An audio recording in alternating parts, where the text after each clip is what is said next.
Carbon pricing. Of course, the government's policy position has been informed by the scientific advice that we have received that pollution is contributing to the warming, atmospheric warming that's being experienced, and that Australia, of course, has a lot at risk from climate change in the form of extreme weather events and all of the other consequences that will flow that you're, I imagine, quite familiar with. All that advice, of course, has been received from chief government scientists, the Climate Commission, the CSIRO, the Bureau of Meteorology, and of course all of the scientific academies internationally, and really it is not in dispute. Of course, there is some argument about various elements of it, but there is no doubt that there is warming being experienced, and the advice to the government is that there's about 95% certainty that it's human activity, of course, that is contributing to it. No government can receive that advice and then sit on its hands, and the Labor Party in government has not sat on its hands. We, of course, endeavoured to put a price on carbon in the last Parliament. It was defeated in the Senate a number of times by a combination of the Coalition and the Greens, notwithstanding that we'd secured agreement with the Coalition under Malcolm Turnbull's leadership at the time, but of course it cost him the leadership, and Tony Abbott assumed the opposition leadership and of course has campaigned very effectively, it has to be said, in a negative sense, challenging the science, challenging the economics ever since. And of course the political environment in which to make this reform is quite difficult as a consequence.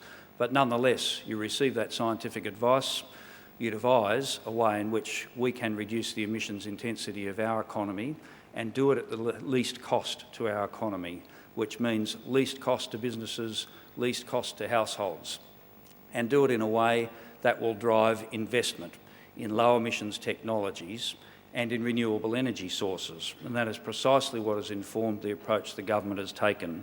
We already have one institutional measure in place, and that is a renewable energy target to achieve 20% of our electricity supply from renewable energy by the year 2020, and each year to 2020 that target steps up until we achieve that 20%.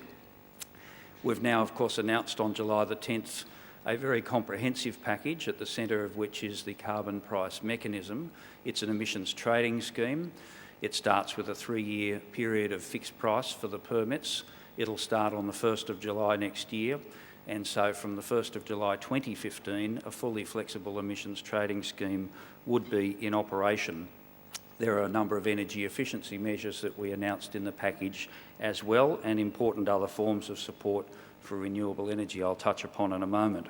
But just to give you some picture, the Treasury modelling has indicated, of course, that the economy will continue to grow and grow very strongly. There'll be continuing jobs growth, 1.6 million extra jobs to the year 2020, continuing growth in all of the other important economic indicators with a carbon price in place. This is an important economic reform that will not harm our economy. Now, when you take the carbon price mechanism and the renewable energy target in combination, the modelling's demonstrating that there'll be $20 billion worth of investment over the next 8 years to 2020 in renewable energy alone, and $100 billion worth of investment in renewable energy technologies to the year 2050.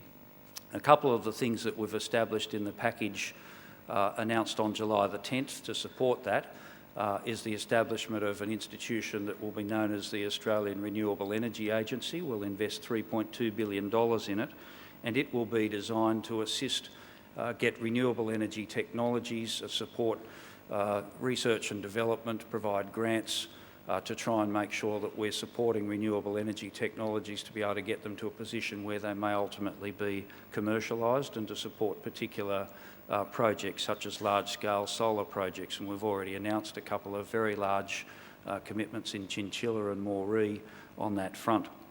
We've also indicated that we'll establish a Clean Energy Finance Corporation, and the government will make a $10 billion equity investment in that corporation for the purpose of making loans or providing loan guarantees or making direct equity investments at the stage where technologies are needing to be commercialised but perhaps are struggling in assembling all of the private sector financing support that might be necessary to get them to the market. And the objective of something like the Finance Corporation would be to try and be a circuit breaker or assist, obviously with bringing some of the private investors together to get a technology to the marketplace that might be low emissions technology that's applied, for example, at a coal-fired power station, or at least half of that fund will be available to support the commercialisation of renewable technology. So there's some very important mechanisms for support for renewable and low emissions technologies.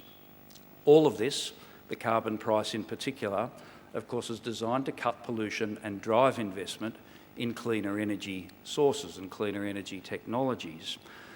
Firms can avoid their carbon price liability if they are able to reduce their pollution, reduce the emissions intensity of their operation. That's the intention. It's an incentive to cut pollution. And you can cut pollution by investing in low emissions technologies. We would expect that this is going to drive significant investment in energy efficiency improvements in business and in households. It'll drive investment in R&D to innovate, to improve the efficiency and productivity of manufacturing facilities in particular, and create significant opportunities for investors. And of course, all of this is extremely relevant to the funds and to the investment managers. You'd be wanting to be looking at firms who are going to be investing in renewable energy technologies when there is a marketplace of this dimension that will open up in this country. You'd be wanting to look at firms that might be long-established manufacturing facilities, for example, but which are going to be innovative and reduce their emissions intensity over time by applying new technologies to their operations. You know, as I've had the opportunity to visit in this role, as I used to as a union official, many manufacturing workplaces, a lot of the capital stock was established immediately after the Second World War, and it hasn't been enough capital applied to it in the decades since.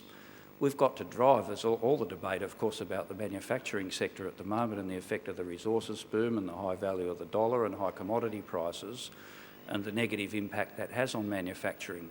We've got to respond to that by innovation, by investing.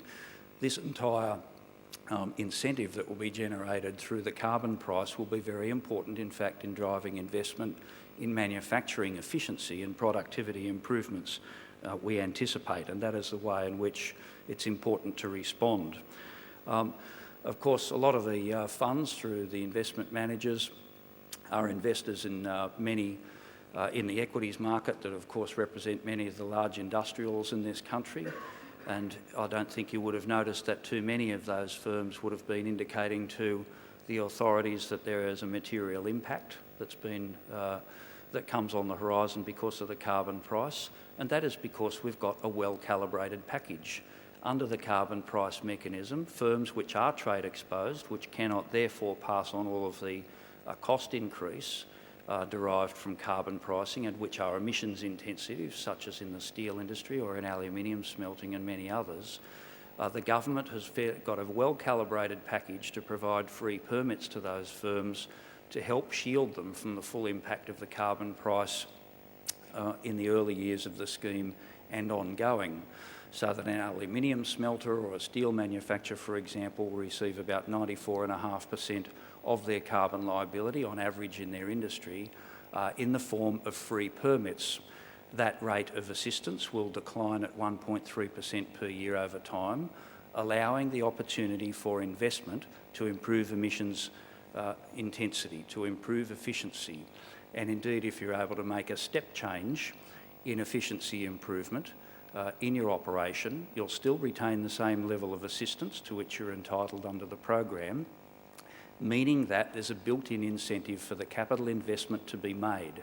That is, it is theoretically possible to receive more than 100% of your carbon liability in free permits if you're able to innovate and reduce the emissions intensity of your operation.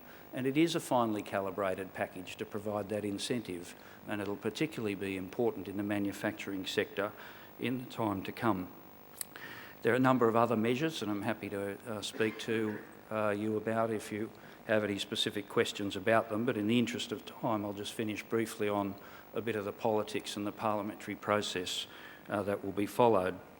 We announced yesterday that I'll be introducing the bills to Parliament early next week, and we intend prosecuting these bills through Parliament by Christmas. We won't be tolerating delaying tactics by the opposition. It is important that we make this reform.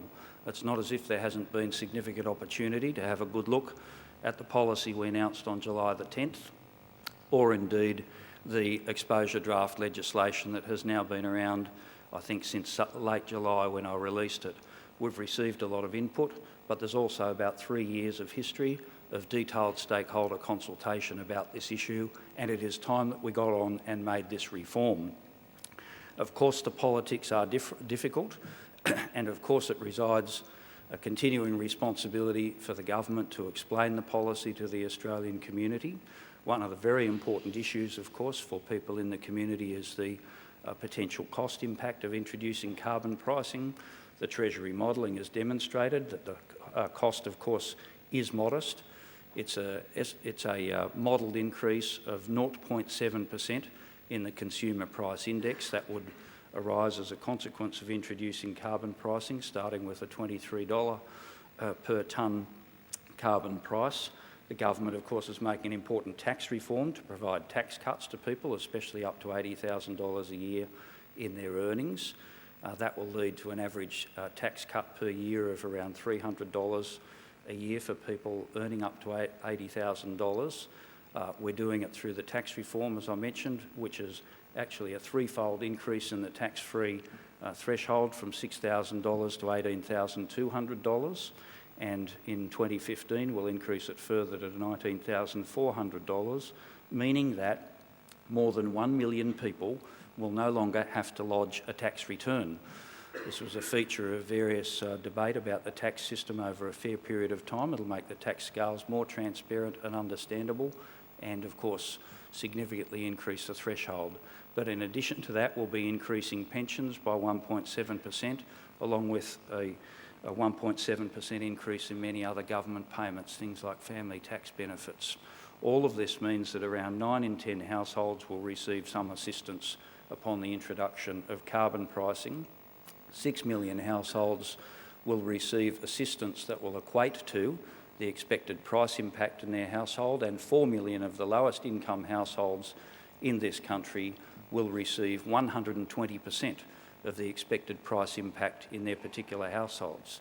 So we have addressed the cost of living issues comprehensively with an important tax reform and increases in other benefits. We've met the issues of job security in the industries most affected, the emissions-intensive trade-exposed part of the economy, with a very, very comprehensive program of assistance to make sure that there is gradual change. There are significant incentives for investment to improve the productivity and efficiency of plant in our manufacturing sector in particular, and in the electricity generating sector. And I'll just finish on this point, which is extremely important, and a number of funds are investors in this area, and Victoria, of course, is of particular focus in this respect. This will drive change in the electricity generating sector over time, but it will be gradual change. It will see the application of lower emissions technologies. It will drive further support to explore carbon capture and storage, which is important for the future of coal-fired electricity generation. It will improve the input, of course, of renewable energy into our electricity supply. In particular, the government's provided for the potential purpose of purchase of up to 2,000 megawatts of high emissions intensity electricity generation, and of course that does have implications potentially for Victoria. But in that sector, in the brown coal electricity generating sector in South Australia and Victoria, it is a matter for those particular companies to determine whether they wish to participate in that process, and of course it'll be a matter for negotiated outcome whether or not it is given effect to.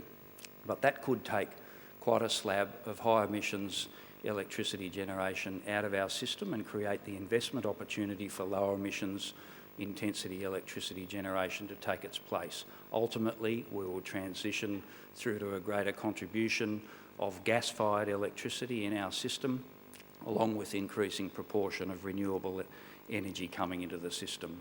So those are broadly the changes that we'd anticipate happening, the broad framework for the carbon pricing mechanism.